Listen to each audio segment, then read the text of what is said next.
Hey guys, welcome to Happy Coding for Everyone channel. What will you learn from this video?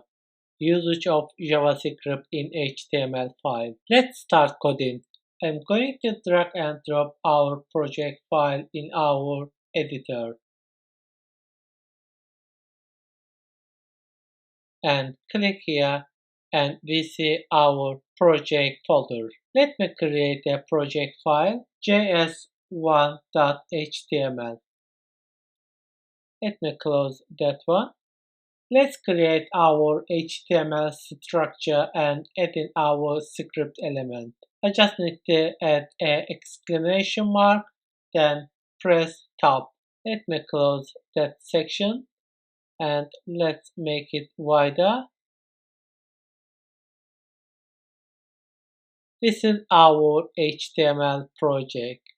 Let's type something. H3 first JavaScript tutorial.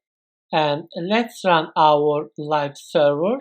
We just need to click right here and then open with live server and click that one. And we see our message on our browser. We need to add a script element in our project. We can add our script element in header section or body section.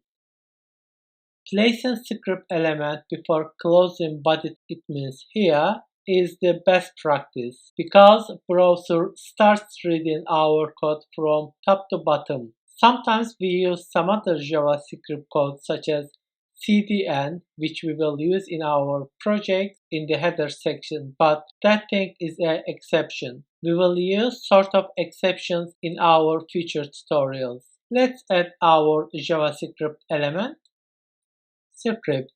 Let's type a JavaScript code console.log and JavaScript tutorial and semicolon. In this code, we say we want to log that message on the console. This is a statement, and all statements in JavaScript should be terminated by semicolon.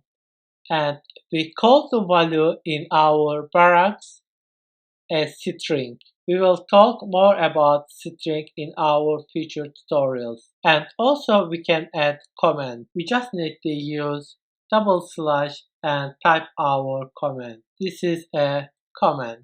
That double slash is preventing that text execution. It is just for documenting our code to share with our team members. Let's save it and have a look at our browser. We need to check our console. Right click and then inspect. Then click the console. You see guys, we see our JavaScript message. Let's make a change. Let's say new message. And let's save it. Let's have a look at our browser.